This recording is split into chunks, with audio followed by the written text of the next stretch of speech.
Muy buenas tardes tengan todos ustedes. Espero que se encuentren muy bien y cómodamente dispuestos a escuchar esta conferencia que será memorable. Es la conferencia a cargo del profesor Joaquín Tamariz Mascarúa, miembro del Departamento de Química Orgánica de la Escuela Nacional de Ciencias Biológicas del Instituto Politécnico Nacional.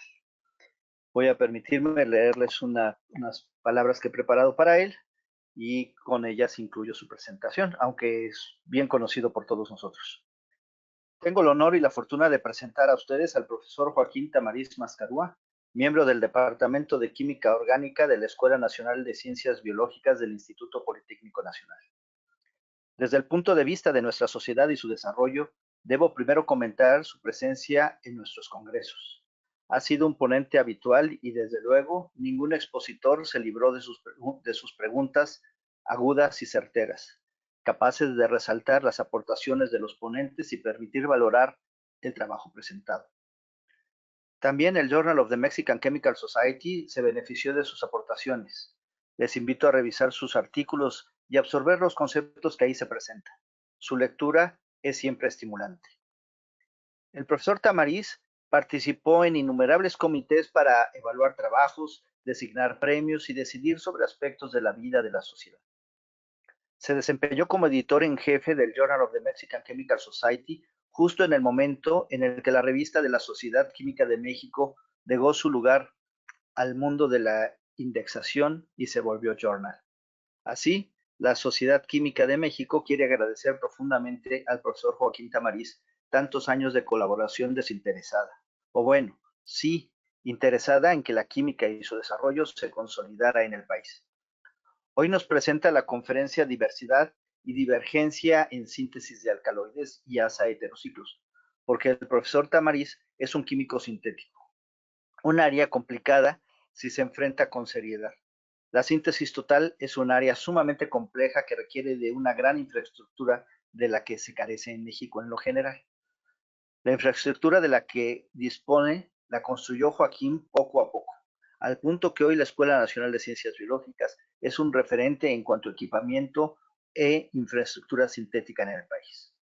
Originario de la Ciudad de México, es profesor de la Escuela Nacional de Ciencias Biológicas del Instituto Politécnico Nacional, como he dicho, desde 1982. Realizó estudios de química y maestría en química orgánica en la Facultad de Química de la Universidad Nacional Autónoma de México. Sus estudios de doctorado en química orgánica en la Universidad de Lausanne, Suiza, en 1983. Una estancia postdoctoral con el profesor Luis Hegedus en Colorado State University de 1989 a 1990. Llevó a cabo una estancia con el profesor visitante como profesor visitante en West Virginia University en 1997-1998. Ha dirigido 25 tesis de licenciatura, 47 de maestría y 30 de doctorado, iniciando en una época en la que a nadie le interesaba el posgrado. Ha publicado 170 artículos en revistas indizadas. Es miembro desde 1984 del Sistema Nacional de Investigadores, nivel 3 emérito, y de la Academia Mexicana de Ciencias desde 1989. Ha obtenido el diploma La Investigación, otorgado por el Instituto Politécnico Nacional a él en el 2001, el Premio Nacional de Química Andrés Manuel del Río en el 2007 en investigación, el premio de la investigación del Instituto Politécnico Nacional en 3 ocasiones, 1991, 1993 y 2007, y la presea Lázaro Cárdenas del Río, fundamental en el Instituto Politécnico Nacional en el 2008. Querido Joaquín, maestro y amigo, a nombre de la Sociedad Química de México agradezco profundamente el apoyo que nos has proporcionado hasta ahora. Muchas gracias. Te dejo la palabra. Muchísimas gracias, Gabriel. Te agradezco infinitamente tu presentación y tu invitación a estos seminarios de la Sociedad Química de México, que me parece son importantísimos para no únicamente el público versado en química, sino a todo el público, ¿verdad? Y Y pues, sin más, me gustaría iniciar esta presentación diciendo que les hablaré un poco sobre un trabajo que nos ha mantenido interesados durante mucho tiempo y que versa sobre la síntesis de alcaloides y asa heterocíclico y asa heterociclos. Particularmente hoy abordaremos dos conceptos fundamentales de la síntesis, que es diversidad y divergencia. También tocaremos convergencia, ¿verdad? Que es otro de los conceptos clave en síntesis orgánica. La síntesis orgánica es una disciplina fundamental en química orgánica y está sustentada en dos pilares muy importantes, que es, por una parte, la metodología sintética que vemos aquí, la cual tiene que ver con la transformación de grupos funcionales. Y para ello, pues requiere de una gran diversidad de reacciones, entre ellas las concertadas vía intermediarios, multicomponentes, en cascada, y no digamos la catálisis, que no podríamos imaginar hoy día la síntesis orgánica moderna sin la presencia de la catálisis de metales de transición. El otro pilar es el diseño sintético, propiamente la arquitectura sintética, la construcción de bloques de construcción, el reconocimiento de esos bloques de construcción, o también llamados sintones, a través de una operación sintética, generalmente una sola operación, pero pueden ser varias etapas.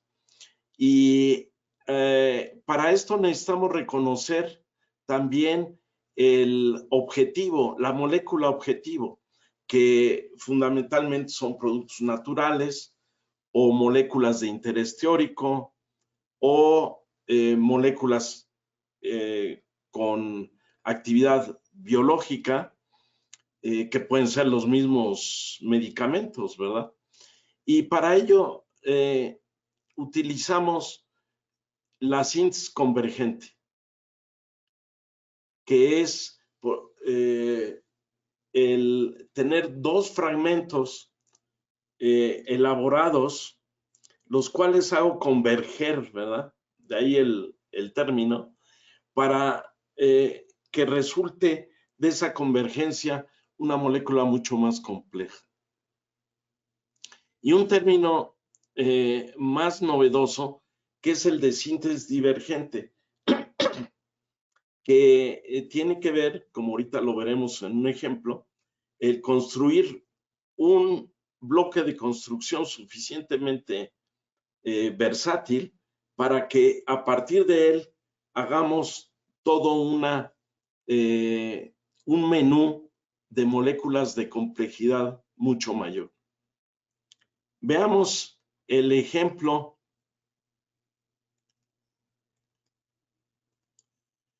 de diversidad. Aquí tenemos varios ejemplos de síntesis de anillos dihidro y tetrahidrofuranos. Por supuesto, los heterociclos pueden estar, como en este caso, inmersos en una estructura mucho más compleja, ¿verdad? O ser moléculas relativamente sencillas, pero como vemos aquí, gracias a un enino y gracias a la catálisis de oro con ligantes quirales, permite la síntesis de estos butenólidos en un exceso enantiomérico cuantitativo. Pero también podemos tener estos tetrahidrofuranos con dos centros estereogénicos, también elevada el exceso enantiomérico, o en este caso con paladio, igualmente aquí un enino y el óxido de butadieno que conduce a este dihidrofurano con un centro estereogénico. O finalmente aquí podemos ver con zinc este dihidropirano con 2 centros estereogénicos.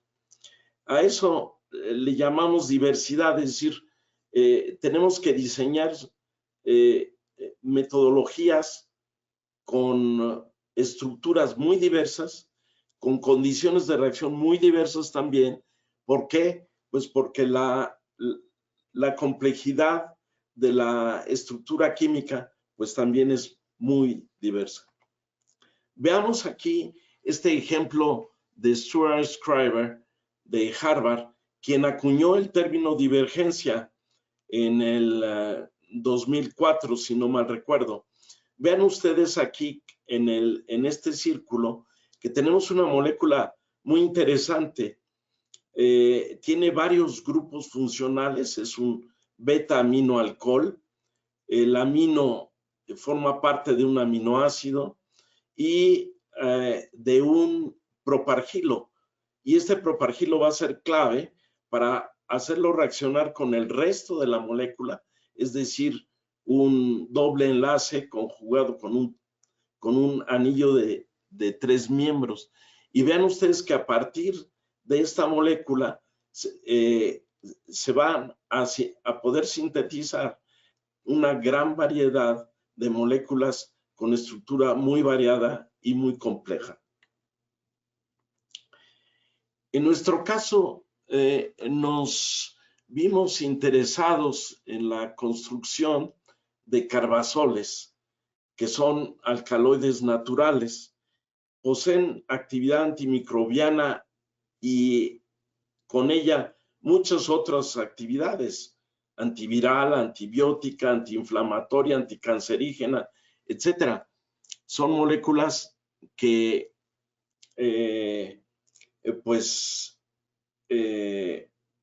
generan un gran interés, sobre todo en la industria farmacéutica. Y para llegar a construir estas moléculas con la sustitución adecuada, pues hay muchos métodos, de ahí la diversidad. Pero Nolker, como vemos aquí en la referencia, en el 2012, publica este review, es probablemente el review más completo que se ha publicado hasta la fecha, en donde muestra que una de las rutas sintéticas más eficientes para construir carbazoles es a través de la doble activación CH de estos protones que están aquí, a través de la catálisis con paladio 2. Es por tanto que nos dimos a la tarea de buscar precursores de diarilaminas y a partir de ellas llegar a los carbazoles. Veamos qué ocurre cuando utilizamos estos dienos exocíclicos de oxazolidinonas. Estos dienos, no obstante su relativa complejidad, sobre todo para tener un dieno conjugado, se obtienen muy fácilmente en una sola reacción a través de una condensación entre un alfa-dicarbonílico, un compuesto alfa-dicarbonílico y un isocianato en presencia de una base. Esta base extrae uno de los protones, se forma el enolato y este enolato ataca al isocianato, es decir, este carbono central del cumuleno, del heterocumuleno, para formar este isocianuro, el cual se adiciona al carbonilo, formando esta especie y después por la pérdida de agua conduce al dieno. Y cuando hablamos de dienos, pues hablamos de una de las, probablemente la reacción más estudiada en química orgánica, la reacción de Diels-Alder, ¿verdad? Y estos dienos mostraron en presencia de un dienófilo como la metilvinilcetona De los 4 posibles aductos, se obtienen exclusivamente 2, es decir, los diastereoisómeros. El aducto endo, cuando los 2 sustituyentes están sin, o el exo, cuando los 2 sustituyentes están anti. Pero también se pueden obtener los otros regioisómeros, que es cuando el acetilo se encuentra en la posición meta con respecto a R. Y estos no se observan, por lo tanto, esta metodología es regioselectiva. Y dado que la regioselectividad fue tan elevada, y también, pues aquí lo ven, la diastereoselectividad también es elevada, pues entonces, ¿por qué no emplear estos dienos en síntesis orgánica en la preparación de carbazoles naturales? Esto es que una vez que se obtienen los aductos, estos se podrían aromatizar, este anillo aromatizar, y luego romper el heterociclo para obtener directamente la diarilamina y de esta pasar a los carbazoles. Veamos que hemos preparado en años pasados una serie de carbazoles naturales de los géneros Murraya y Clausena, que son plantas que se dan muy bien en el sudeste asiático y particularmente en Tailandia y sobre todo en la India. Estas plantas, arbustos o casi árboles, son muy apetecibles, y digo apetecibles como si me refiriera a la comida, y en efecto, los frutos, hojas, se utilizan para la gastronomía india, ¿verdad? Entonces, cuando ustedes vayan a la India, están comiendo un platillo delicioso, pues están comiendo unos ricos carbazoles, ¿verdad? Como estos que vemos aquí. Aquí vemos un ejemplo de hace unos 10 años de la síntesis total del carbazol natural Clauraila A que publicamos. Vean ustedes que este metoxilo en posición, aquí me faltó decirles que este es el anillo A, B, C, y la numeración empieza de aquí abajo, ¿verdad? 2, 3, 4, 5, 6, 8.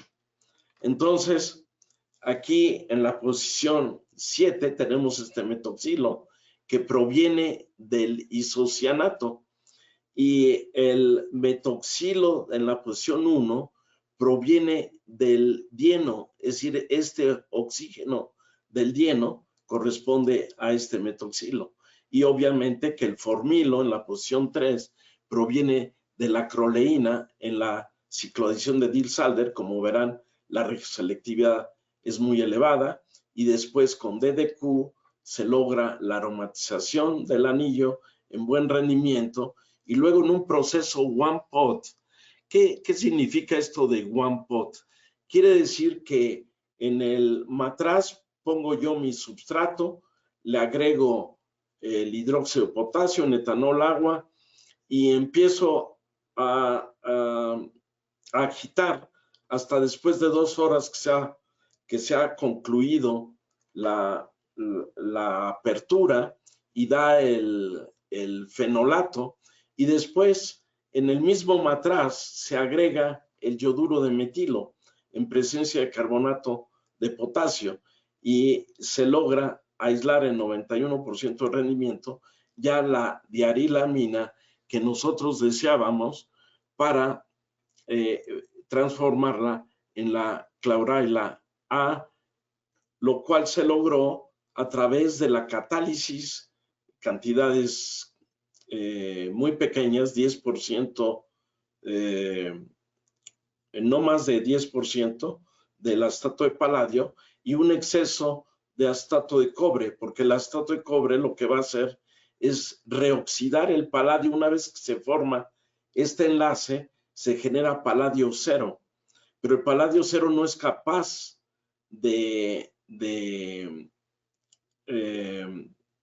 insertar estos dos carbonos. Se necesita paladio 2 para la activación CH. Por lo tanto, el acetato de cobre se emplea como agente oxidante y es así que se obtiene 70% del carbazol natural. De la misma forma, sintetizamos dos interesantes carbazoles, uno desmetoxilado, es decir, ya no tenemos el metoxilo aquí ni aquí. Estos carbazoles son aislados de frutos, planta y raíz de Murraya conegi, que tiene fuerte actividad antibacteriana.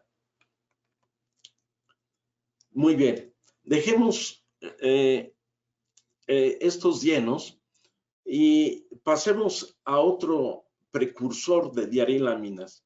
Estas olefinas azocaptodativas, que como ven, ya tengo aquí el anillo A del carbazol y el anillo C. Faltaría aromatizar y cerrar, ¿verdad? Muy bien. Estas olefinas N-captodativas las obtuvimos en realidad buscando opciones para obtener nuevos dienos exocíclicos.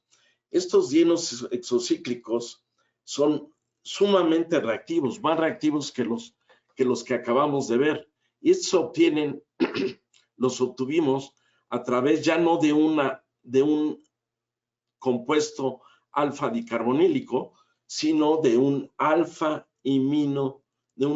aminocetona. Al hacerlo reaccionar con el isocianato, pues da los dienos en muy buenos rendimientos. Y de esto, pues hoy no les platicaré, ya en otra ocasión, cuando me invite el doctor Cuevas a otro seminario, les platicaré sobre estos dienos. Y lo que queríamos es ya no hacerlo con este compuesto dicarbonílico, sino ahora con la ciclohexanodiona, pero no obtuvimos la iminocetona, porque obviamente la iminocetona, como ustedes saben muy bien, se tautomeriza a la enamina, y esta es la enamina de la imina, que seguramente está formándose en el seno de la reacción. Y el rendimiento es muy bueno. Nos pareció entonces interesante que esto pudiera acabar en la síntesis de carbazoles naturales. Y en efecto, vean ustedes aquí una serie de estas enaminas. Las transformamos con acetato de paladio 80 grados centígrados en una reacción one pot. Nos condujo a las diarilaminas en muy buenos rendimientos, y luego nuevamente bajo irradiación de microondas con acetato de paladio se cierra y obtenemos los carbazoles también en elevados rendimientos, entre ellos este que es un carbazol natural que se llama glicosolicina, que tiene elevada actividad citotóxica.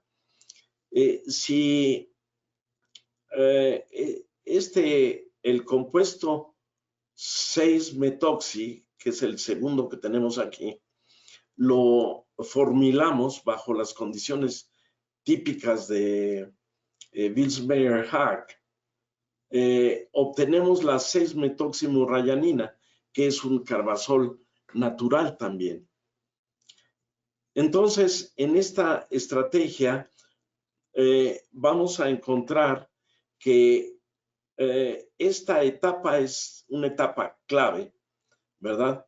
Y funciona muy bien para diarilaminas que poseen un sustituyente, ya sea orto aquí al amino, pero nunca habíamos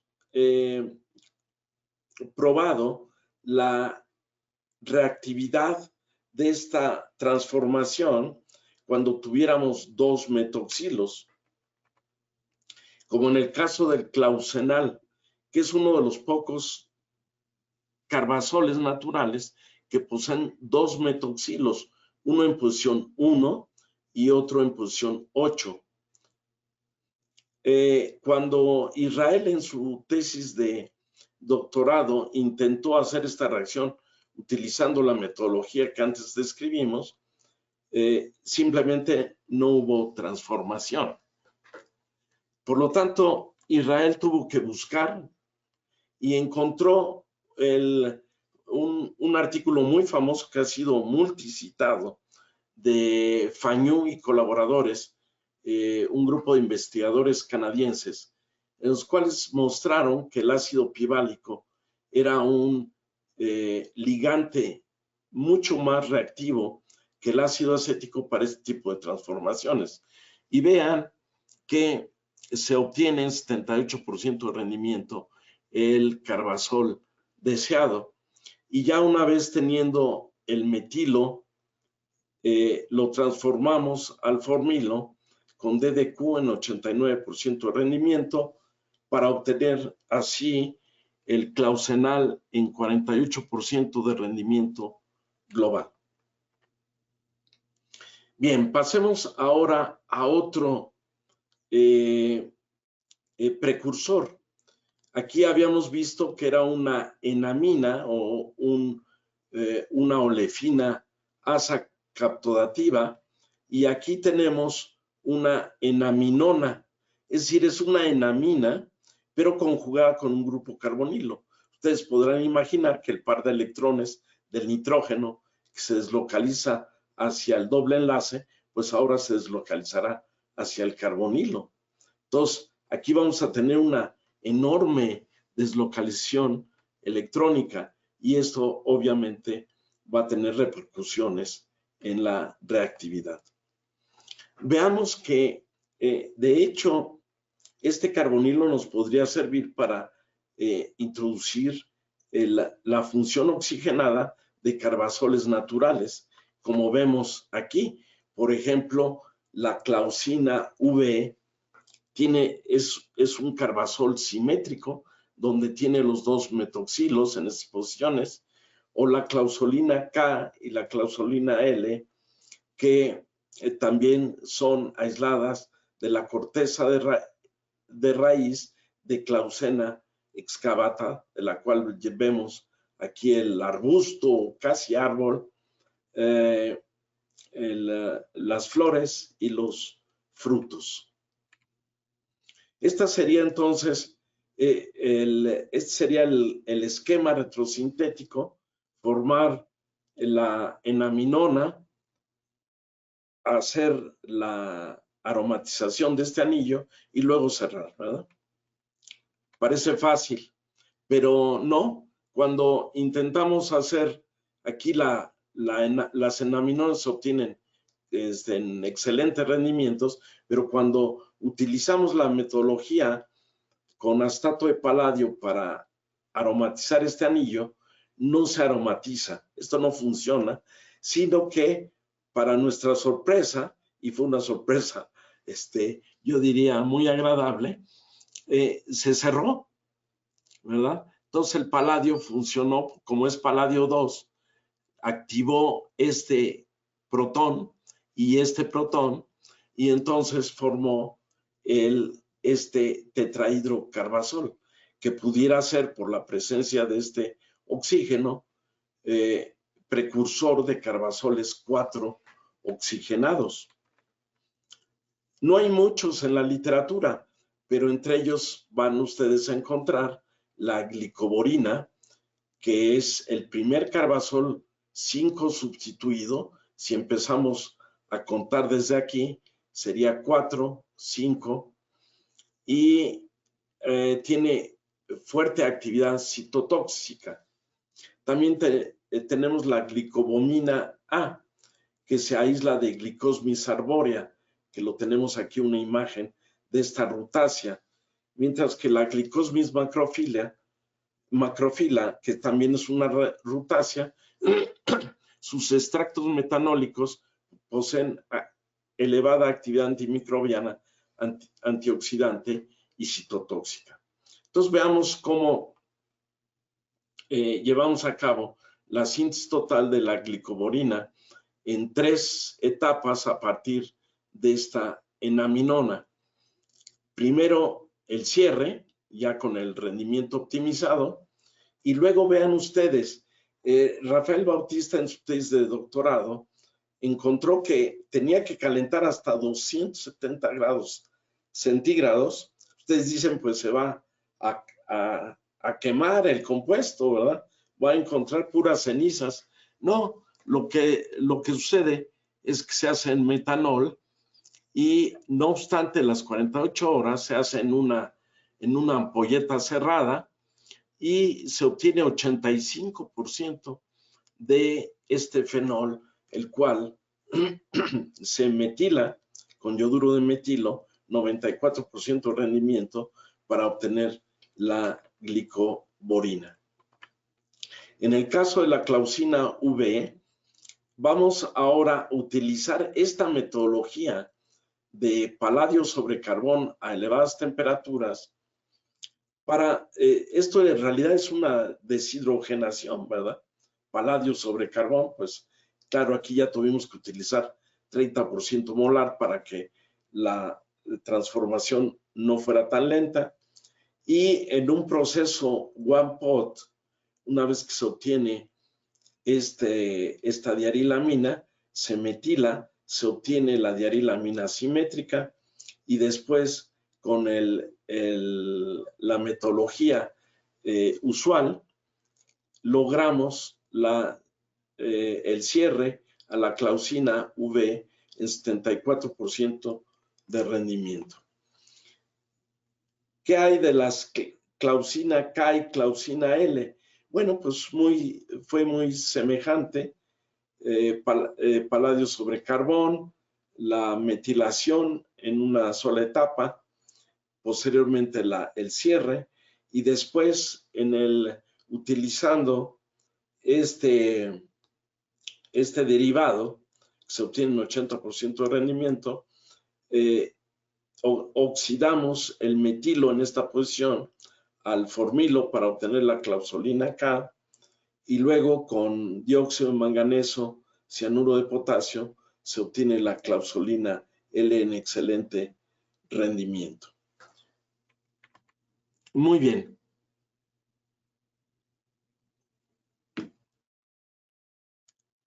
Ahora pasemos a otro bloque de construcción más sencillo. Estas 4 oxazolindosonas dimetiladas, parecidos a estos dienos, pero ahora ya con un doble enlace endocíclico. ¿Por qué nos interesó? Me regreso. Porque tenemos 2 metilos y estos metilos pudieran ser útiles en la generación al introducir un metilo en esta posición de estos dienos que ya habíamos visto en el pasado, cómo podemos transformar de estas 4 oxazolindosona a estos dienos. Esto es relativamente fácil, aunque parece muy complicado. Ustedes dicen, bueno, pues, ¿cómo voy a formar aquí un anillo de 6 miembros, ¿verdad? Si no tengo aparentemente ningún grupo funcional activo. Bueno, pues sí, ahorita vamos a ver cómo se hace. Y de aquí, pues, pasar a la diarilamina y a los carbazoles mono y dimetilados. ¿Por qué son interesantes?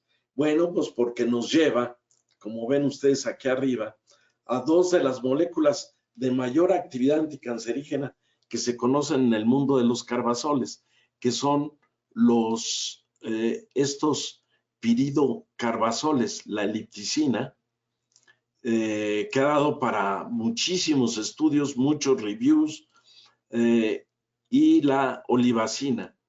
Vean ustedes, la elipticina tiene 2 metilos, la olivacina tiene 2 metilos, pero no en el mismo anillo de 6 miembros.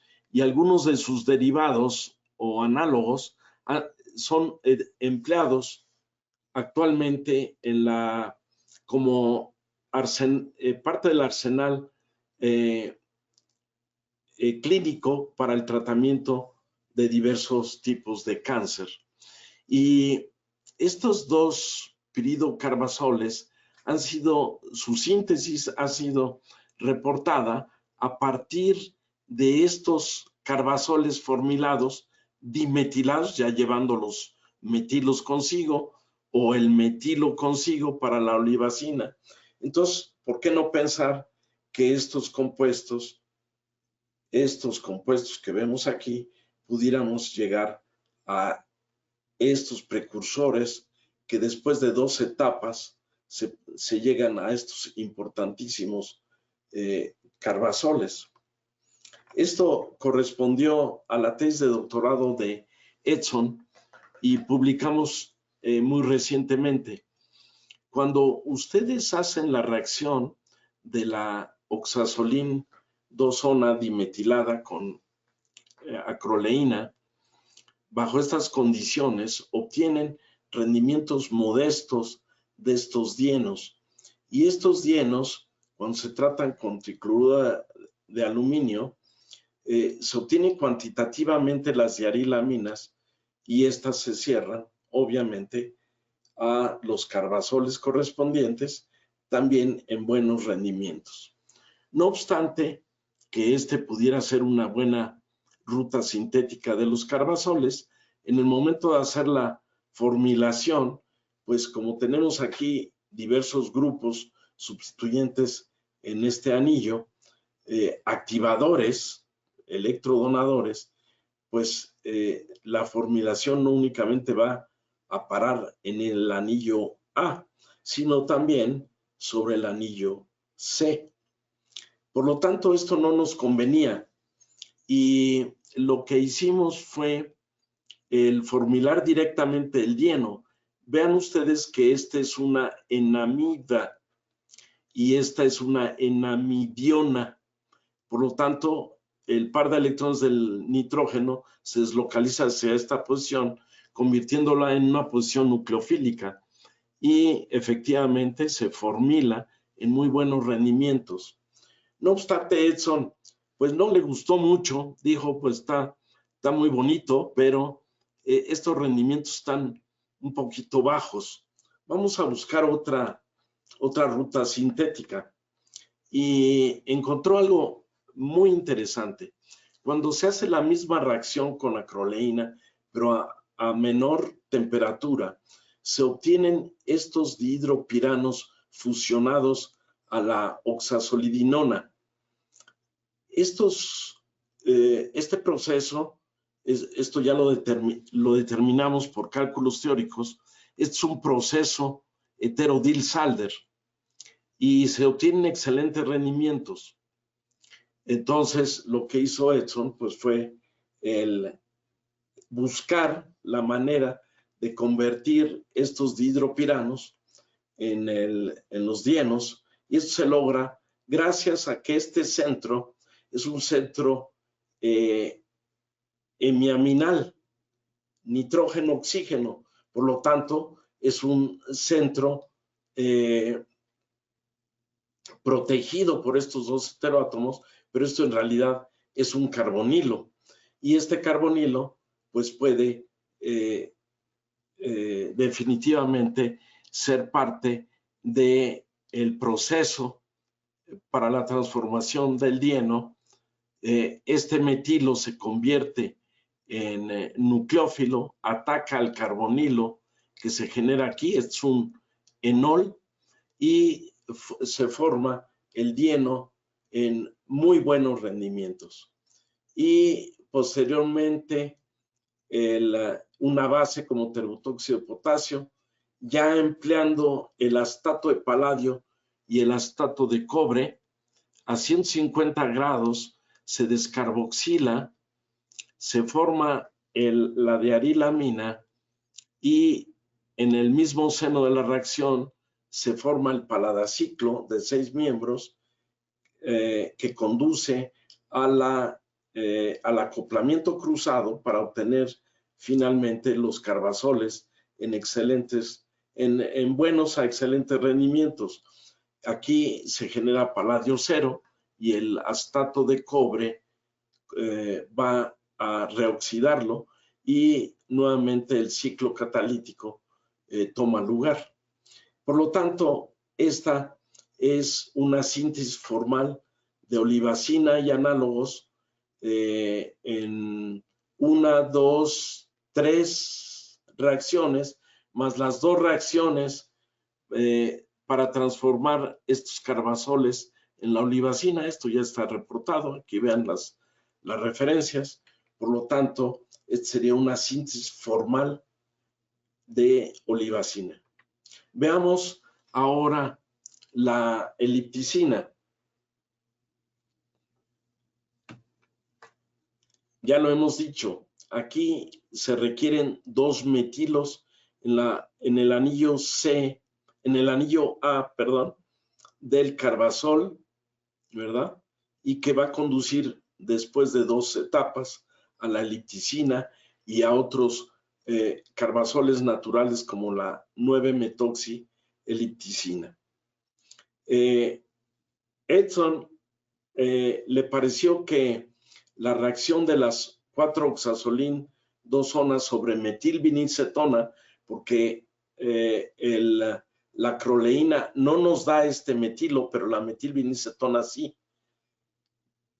Entonces, esta reacción funciona muy bien, pero Edson quiso irse más atrás y encontró que utilizando el método de obtención de la 4-oxazolín 2-zona, que es la que ustedes ven aquí, ya no con un alfa dicarbonílico, sino un alfa hidroxicetona, con los isocianatos correspondientes, elevada temperatura, también en una reacción one-pot.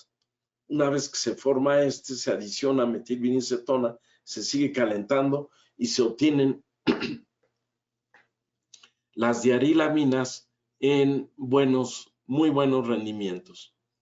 El cierre conduce a la 1,4-dimetil al 1,4-dimetilcarbazol, rendimientos un poquito más bajos, y esto es debido a la presencia de este metilo, que impide la entrada y la formación del paladaciclo.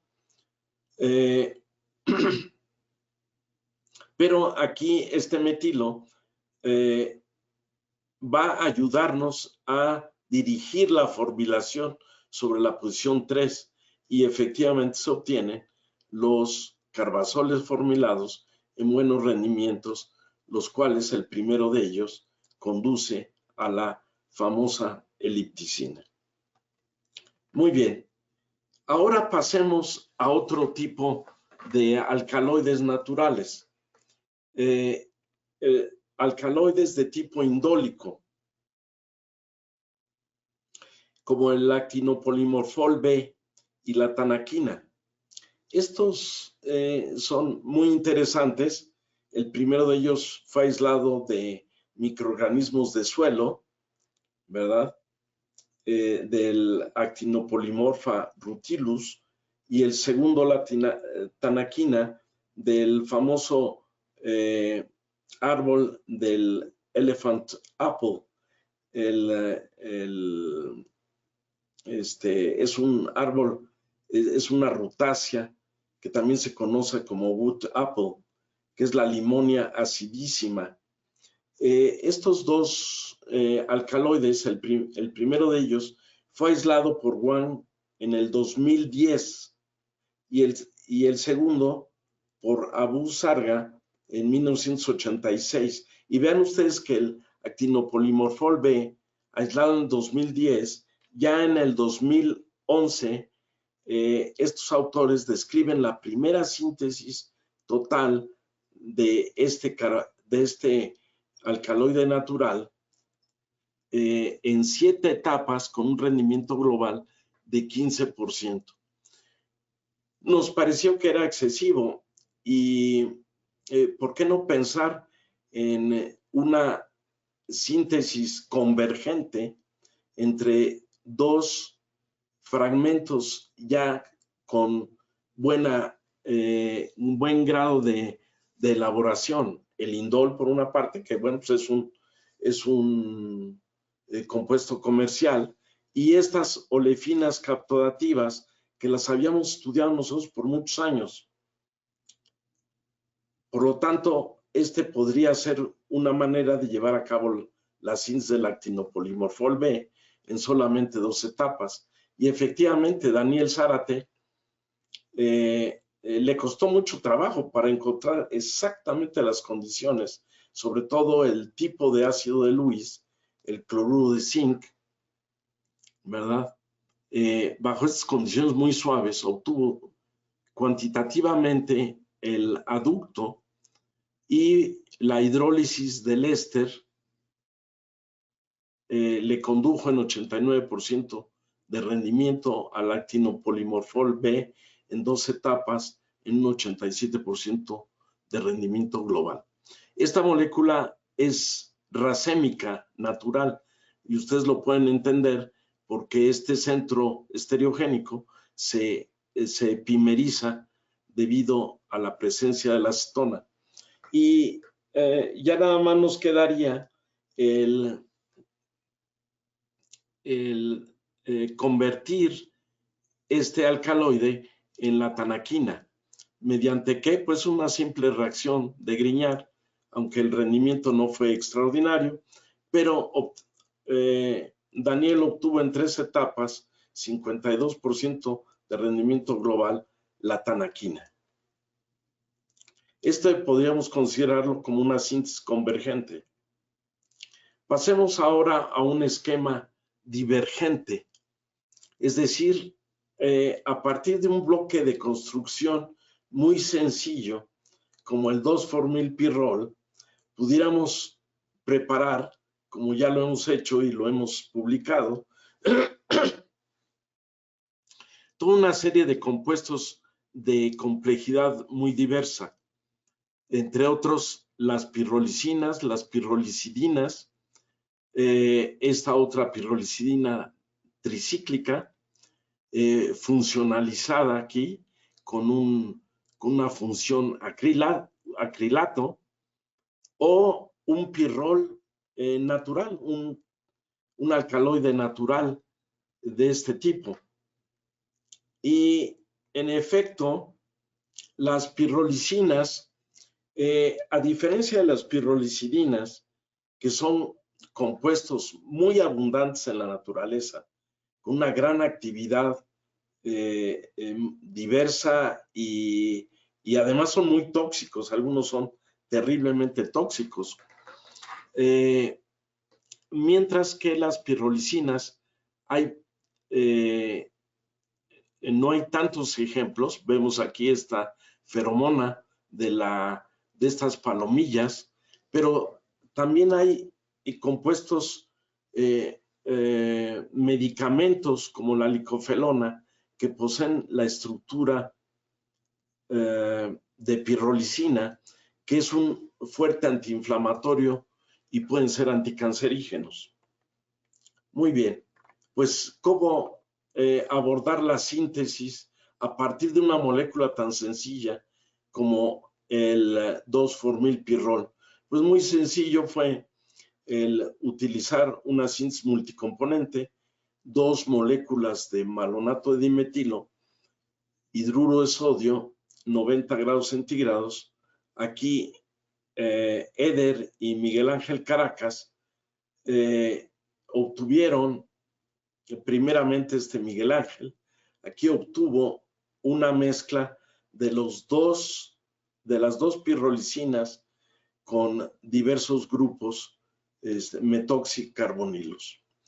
La reacción procede muy probablemente a través del aducto de Novenagel, adición 1,4 de la otra molécula de malonato, formación de este carbanión, equilibrio con la carga negativa sobre el nitrógeno y cierre hacia la pirrolicina. Aquí tenemos entonces una funcionalidad muy diversa. Por una parte, esta es una amida y 3 grupos metoxicarbonilos. Y esto vimos que podemos de manera selectiva a través del método de Kirchhoff con cloruro de litio en DMSO a 140 grados centígrados descarboxilar selectivamente este metoxicarbonilo o a mayor temperatura descarboxilar doblemente para obtener esta pirrolicina, que es una pirrolicina conocida como precursora del isoretronecanol, que es una pirrolicidina aislada de especies diversas y que posee también actividad biológica. Vean ustedes que este compuesto tiene 2 centros estereogénicos que pudiéramos obtenerlos a través de hidrogenación, como lo hicimos a partir de esta molécula con rodio sobre carbón a alta presión para obtener 87-13 cuantitativamente esta mezcla de 2 diestereoisómeros. A menor presión, pues menor selectividad, y entonces pero se logra en mayor proporción la configuración relativa anti. Nos interesó también pirrolicinas con actividad inflamatoria, como ya habíamos visto la licofelona o algunos de sus análogos que poseen también una actividad muy pronunciada. Es así que, siguiendo un poco la estrategia de estos autores, la adición 1,4 del pirrol sobre los productos de adición Novenagel entre estos aldehídos aromáticos y el malonato de dimetilo nos proporciona estos compuestos que se cierran, se pueden cerrar y se obtienen estas pirrolicinas ahora con un arilo que podemos modificar y el grupo metoxicarbonilo. Estos compuestos los obtuvimos en rendimientos algunos bajos y otros no tan bajos, haciendo la catálisis con tricloruro de aluminio, yodo, obtenemos estos compuestos y luego con hidruro de sodio generamos las pirrolicinas. Y estos fueron probados en un protocolo de edema auricular y estos compuestos tuvieron una actividad antiinflamatoria muy pronunciada si lo comparamos con la indometacina, que es un antiinflamatorio utilizado clínicamente. Vean ustedes, es la indometacina y aquí tenemos estos dos, el ciano y el bromo, con actividades por arriba de la indometacina y otros un poco más bajos. Por lo tanto, estas pirrolicinas pueden ser antiinflamatorios potenciales. Pero el 2-formilpirrol también lo funcionalizamos por 2 vías, dando los mismos compuestos, ya sea la alquilación primero sobre el 2-formilpirrol, después la reacción de Horner-Emmons, o primero la reacción de Horner-Emmons y después la alquilación, y los dos en rendimientos muy parecidos. Y los bromuros de propargilo, alilo o bencilo, se utilizaron una variedad de ellos y algunos de ellos, sobre todo el propargilo y el alilo, los formilamos obteniendo buenos rendimientos de los compuestos formilados, los cuales hicimos la reacción con la bencil hidroxilamina, generando cuantitativamente esta nitrona muy estable. Las nitronas son de los dipolos 1,3 más estables, son cristalinos muchos de ellos. Pero aquí tenemos, vean ustedes, el grupo propargilo. Nosotros hubiéramos querido que este propargilo sufriera una cicloadición intramolecular con la nitrona, pero no se logra, evidentemente por la geometría del propargilo. Pero en el caso del alilo sí, y entonces se obtienen los aductos teniendo la fusión cis de los dos heterociclos. Es un trabajo de Eder y de Carlos Escalante posteriormente, y logró a través de una reacción de reducción abrir este anillo. Este enlace es el más lábil y de manera cuantitativa obtiene las pirrolicinas trisubstituidas con 2 centros estereogénicos. Muy bien. Finalmente quisiera yo mostrarles la síntesis de pirroles naturales y elegimos la pirrole marumina. Este es un metabolito de hojas de moringa oleifera, que son hojas, sus hojas son comestibles y ricas en nutrientes y hierro. Vean ustedes también, hay otros muy bonitos metabolitos de estructura muy interesante con este pirasol, que son de semillas de sandía. Si ustedes se llegan a comer la sandía con las semillas, si las semillas se abren en su tracto digestivo, pues ustedes estarán ingiriendo estos metabolitos, ¿verdad? Y hay muchos metabolitos de este tipo, donde vean todos ellos poseen el formilo y el hidroximetilo. Formilo, hidroximetilo. Entonces, ¿cómo abordar la síntesis de la pirrole marumina? Pues muy fácil, ya sea primero la alquilación, como hemos visto, y después la alquilación y después la formilación, o la formilación y después la alquilación, ¿verdad? El método que más eficiente que logró Eder fue primero la alquilación con este bromuro de parafenol protegido con el tosilato, que se obtiene en 3 etapas. Primero la tosilación, la reducción al alcohol y la bromación. Es un compuesto comercial. Y después se hace la alquilación, 96% de rendimiento, la reducción.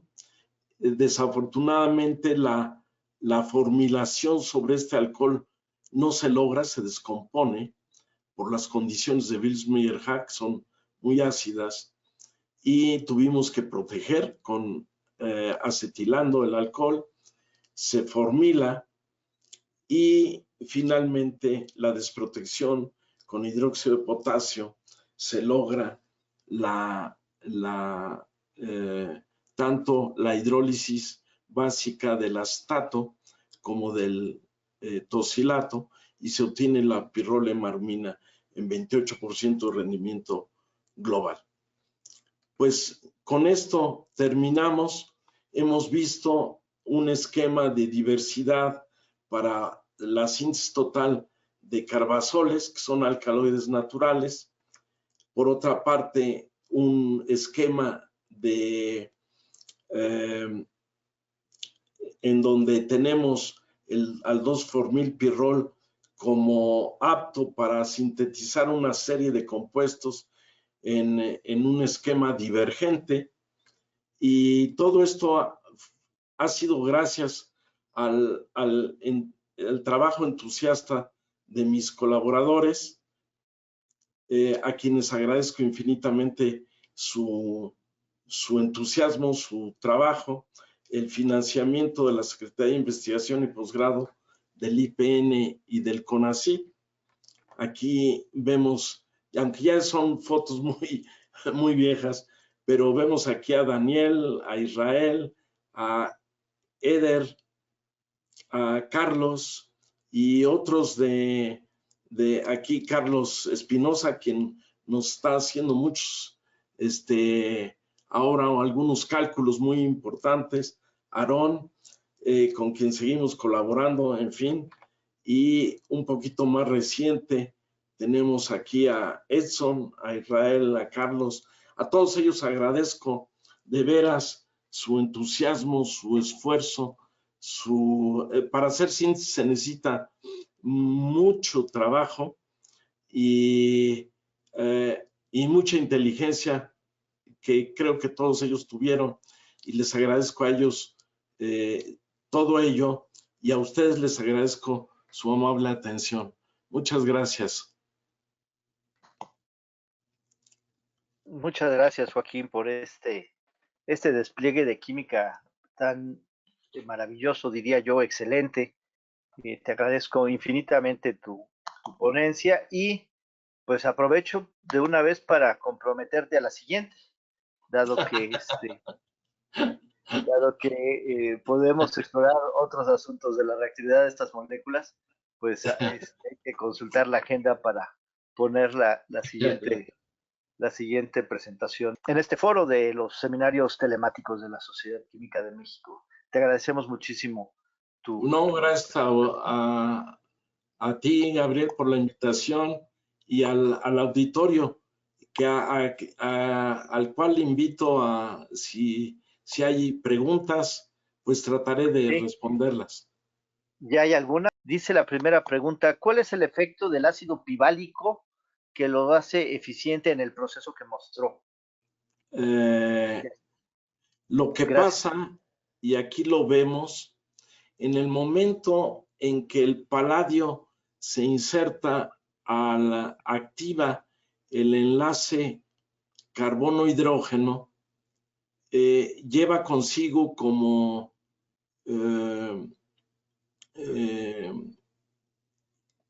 pues sí, como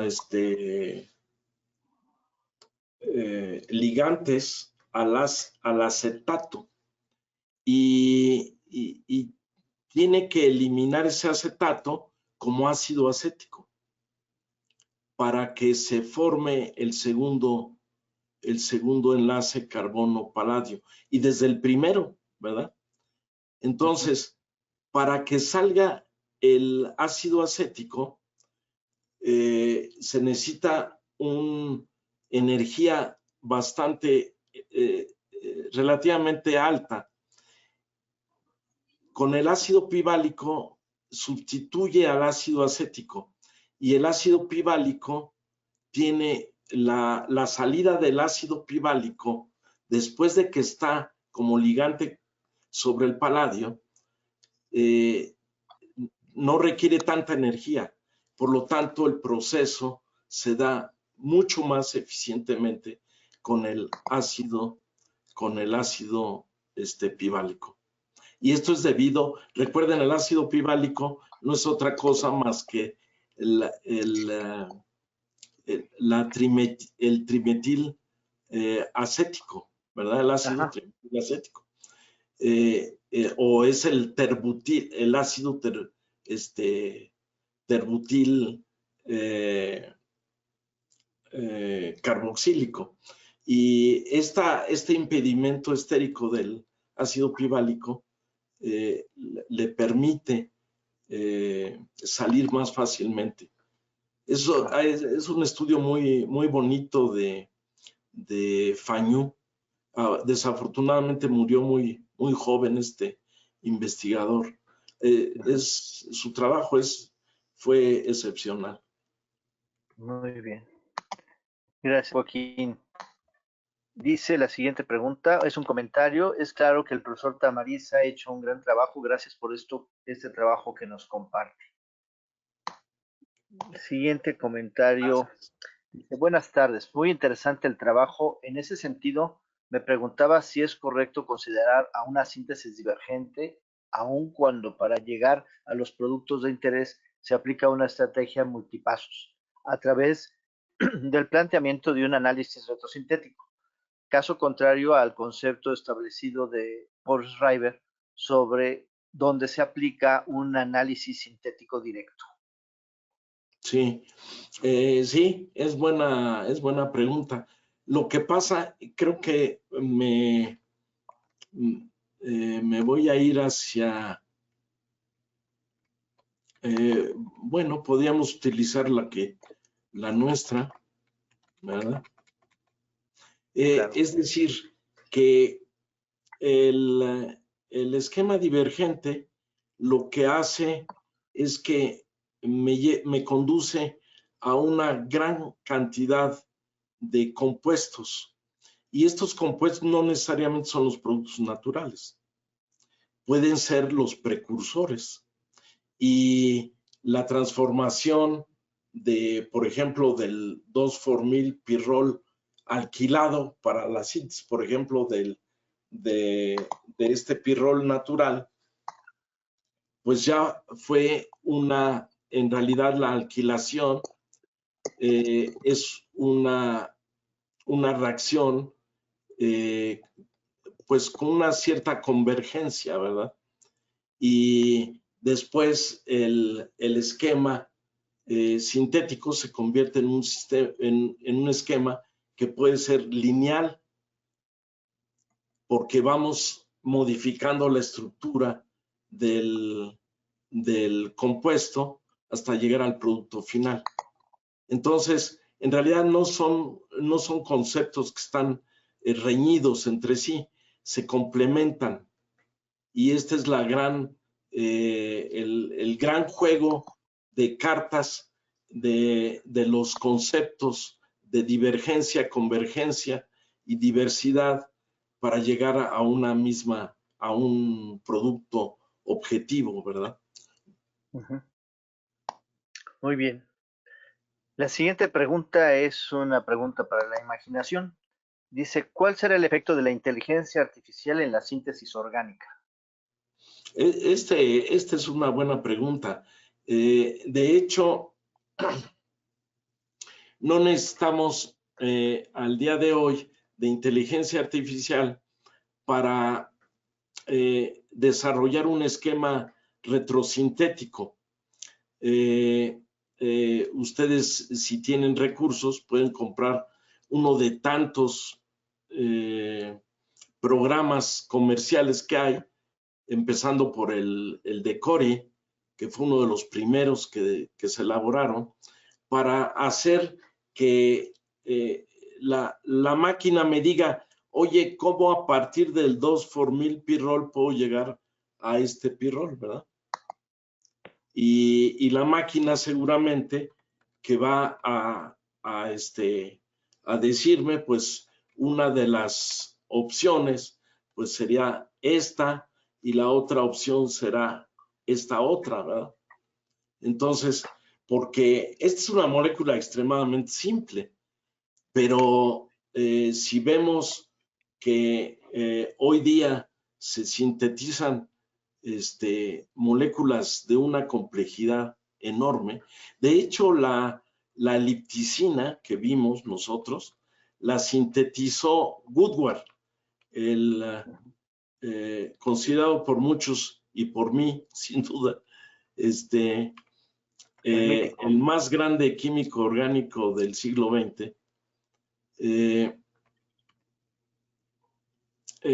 La lipticina fue sintetizada primeramente por Robert Woodward en los años 50 y pues ya en aquel tiempo pues esta molécula ya era relativamente complejo porque tiene 2 nitrógenos en anillos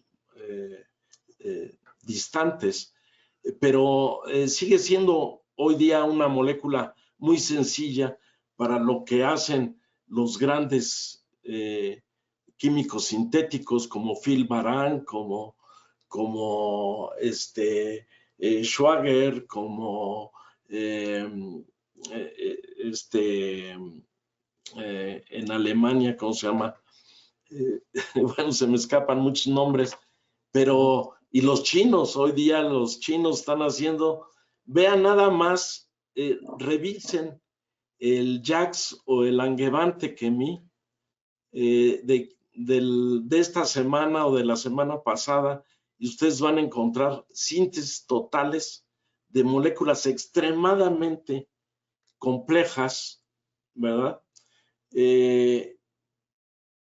Y pues por chinos, ya no es por los americanos y los europeos, ahora, o los japoneses también, ¿verdad? Sino ahora los chinos son los que están partiendo plaza en la síntesis total. Ellos son asombrosos cómo están trabajando y están sintetizando moléculas de una complejidad absolutamente extraordinaria, ¿verdad? Y entonces la inteligencia artificial lo que va a ser más fácil hacer estos programas de síntesis.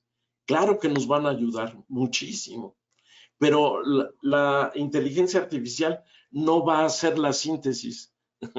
La síntesis la tendrán que seguir haciendo los seres humanos, los químicos, en el laboratorio, y pues seguirán quedándose hasta las 12 de la noche trabajando hasta que les salga la reacción, ¿verdad?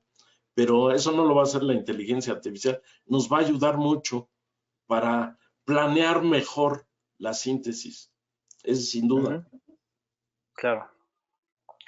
Dice, espléndida charla, el siguiente es un comentario, espléndida charla que deja mucha enseñanza y muchas más ideas. Gracias, doctor Tamariz, comenta Catalina Pérez Berumen. Muchas gracias. ¿Cuál es la diferencia entre una síntesis formal y una síntesis total? Sí, es otra buena pregunta. La síntesis total, bueno, aquí tenemos la elipticina. La síntesis total sería desde aquí, desde esta molécula, hasta la elipticina, ¿verdad? Esa sería la síntesis total. Cada una de las etapas yo las voy realizando en el laboratorio hasta llegar a este carbazol precursor, y también hago las dos últimas etapas. Por supuesto, si no están reportadas, pues sería la síntesis total, ¿verdad? Entonces, desde el punto de partida, desde la molécula de partida, hasta el producto final, generalmente un metabolito natural. La síntesis formal, que algunos llaman síntesis formal total o total formal, es aquella en donde yo me quedo en el precursor conocido, porque los dos pasos que restan a partir de aquí a la olivacina, estos ya son conocidos, están reportados. Por lo tanto, yo no hice la síntesis total desde aquí hasta la olivacina.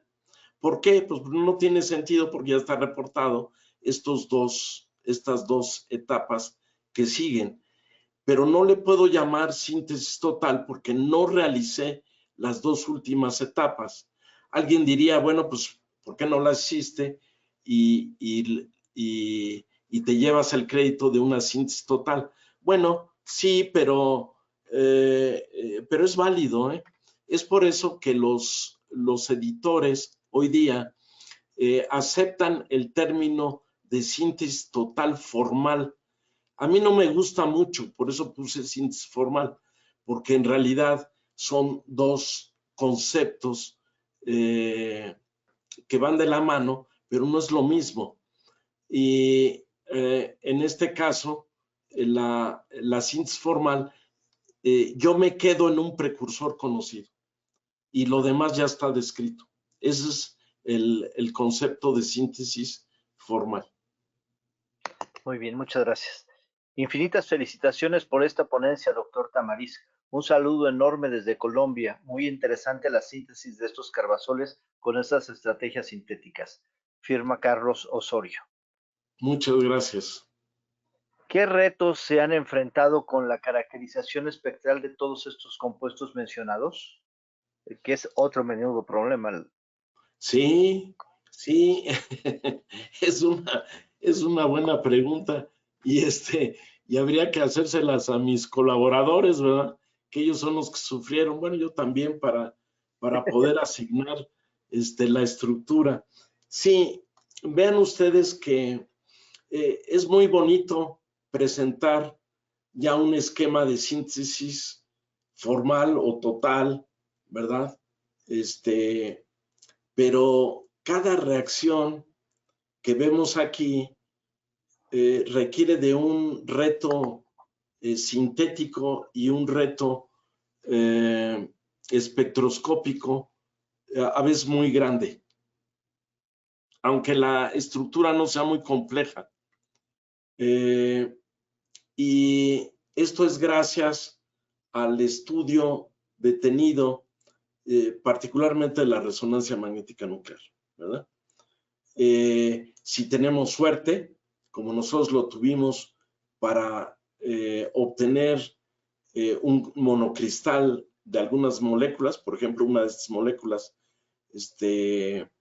ya no me acuerdo si en el caso de esta en particular de los dihidropiranos, pero obtuvimos la estructura por rayos X y esto pues obviamente pues facilita la caracterización de cada uno de los compuestos. Todos estos compuestos fueron caracterizados absolutamente en su totalidad por resonancia magnética nuclear, asignando todas las señales por experimentos de 2 dimensiones y infrarrojo, carbono 13 y masas de alta resolución.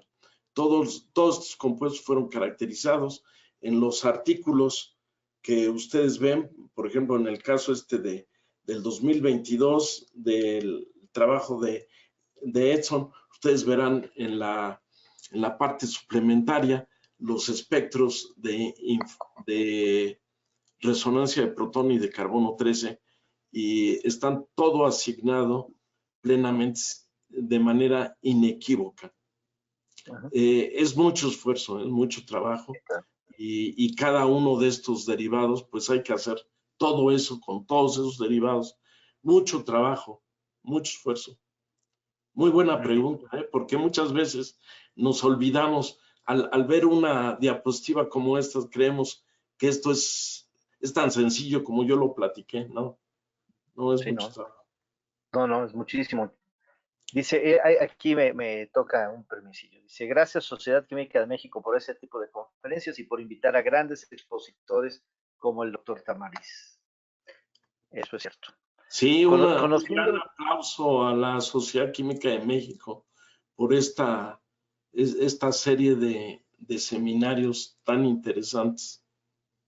Gracias, Joaquín. Es un esfuerzo de todos en esta sociedad.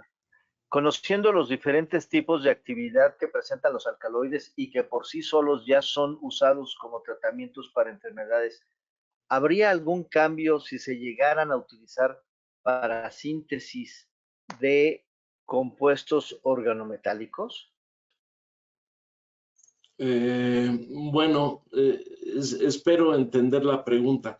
De hecho, muchos de estos compuestos son empleados para química organometálica. De hecho, aquí estamos, por ejemplo, Nolker, que ha hecho un trabajo muy importante para la elucidación del mecanismo de cierre de diarilaminas a carbazoles. Él aísla algunos paladaciclos de 6 miembros como este que tengo aquí y determina su estructura por rayos X. Por supuesto, hoy día, insisto, no podemos imaginar la síntesis moderna sin los metales de transición. Claro, también se está buscando, y esto es comprensible, que se logre hacer la síntesis en ausencia de metales de transición, sobre todo cuando va hacia la síntesis de moléculas con actividad farmacológica o que son fármacos. ¿Por qué? Pues porque siempre hay trazas de metales y los metales no son bien vistos por la FDA y pueden parar toda una síntesis a nivel industrial debido a la presencia de metales. Pero eso no impide que la industria utilice metales de transición y complejos organometálicos para hacer síntesis de fármacos. Y por supuesto, ya no digamos en moléculas de interés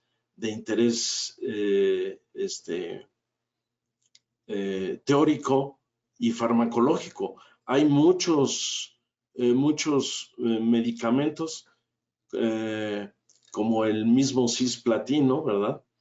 Que utilizan metales de transición, ¿no? Sí, claro. No sé si por ahí va la pregunta, a lo mejor sí. A mí no me quedó muy clara la pregunta, pero bueno, ya no hay más preguntas, Joaquín.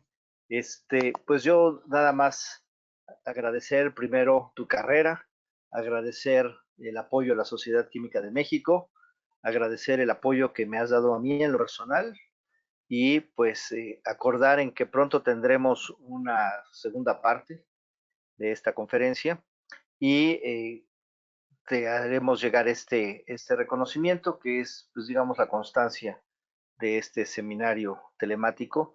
La Sociedad Química de México AC otorga el presente reconocimiento al doctor Joaquín Tamariz Mascarúa por haber presentado el seminario telemático de la serie de investigación titulado Diversidad y Divergencia en Síntesis de Alcaloides y Asa Heterociclos, 24 de mayo del 2023. Si tuvieras algunas palabras como conclusión final, Joaquín, por favor. Por supuesto, hay mucho que decir.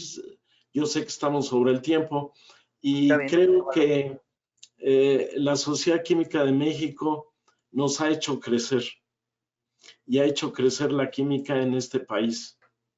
Creo que llevar la dirección de una sociedad tan importante como la Sociedad Química de México no es una tarea fácil y en este sentido aplaudo y felicito a Gabriel y a todos los que han sido presidentes de la Sociedad Química de México por darnos la oportunidad de tener un foro para expresarnos, para presentar nuestros avances de investigación y sobre todo para difundir la química a todos los niveles. Yo sé que el doctor Cuevas está haciendo un esfuerzo enorme para que la Sociedad Química de México llegue a los niveles de formación de los jóvenes, que es a donde debemos impactar más, para que México tenga muchos más químicos y, ¿por qué no, químicos de síntesis? Habemos pocos, ¿eh? Muy pocos. Créanme que en este gran país de 130 millones de habitantes, habemos muy pocos químicos que nos dedicamos a la síntesis total. Mis colegas en quienes estoy pensando de diversas instituciones, desde la UNAM hasta las universidades de los estados, muchos de ellos están haciendo un esfuerzo enorme, gigantesco, para hacer síntesis en este país. Es una de las disciplinas fundamentales en el mundo desarrollado. No podemos imaginar nada de lo que tenemos sin los químicos, ¿verdad? Y en particular de los químicos de síntesis, como es todos los medicamentos son gracias, o prácticamente casi todos, muchos provienen de la naturaleza, pero se les hace alguna modificación, pero muchos son por síntesis total. Y es gracias a los químicos de síntesis que tenemos medicamentos. Y no únicamente medicamentos, muchos otros compuestos, materiales. La síntesis orgánica no es la única que existe. Existe la síntesis de materiales, existe la síntesis de organometálicos, de compuestos inorgánicos, en fin, y todo eso en México ha estado siempre cobijada la química y nosotros los químicos por nuestra gran Sociedad Química de México, a quien le debemos mucho, y le debemos mucho a todos aquellos que han contribuido a mantenerlo durante, ¿ya cuántos años, Gabriel? Pues 63, creo. 63 años. Ya es una sociedad madura con un buen journal de impacto internacional, en donde están representados los mejores químicos de México a nivel internacional, y eso gracias a nuestra gran Sociedad Química de México. Felicidades a ella, felicidades a los presidentes y felicidades en particular a nuestro presidente, el doctor Gabriel Cuevas, y felicidades también al auditorio que nos escuchó y que está ávido de conocer algo de química y conocer a sus protagonistas, ¿verdad? Exactamente, sí. Un aplauso a ellos y un aplauso a la Sociedad Química de México. Gabriel, muchas gracias por tu invitación y espero estar pronto nuevamente con ustedes. Muchas gracias. Así será, Joaquín, te lo agradezco infinitamente. Muchas gracias. Gracias a todos ustedes que nos acompañaron el día de hoy en esta conferencia, Diversidad y Divergencia en Síntesis de Alcaloides y Asa Heterociclos. Les dejo con la sensación pues de un ejemplo extraordinario para todos nosotros, que es la trayectoria y la vida del profesor Joaquín Tamariz. Le agradezco mucho a Adri, que es quien está atrás de los controles. Gracias, Adriana. Sí, Adri, sí, agradezco a Adri su ayuda, porque genera una señal que se distribuye muy bien por el internet. Muchas gracias. Gracias a todos. Tengan muy buena tarde. Hasta luego. Gracias a todos. Saludos. Un abrazo. Un abrazo.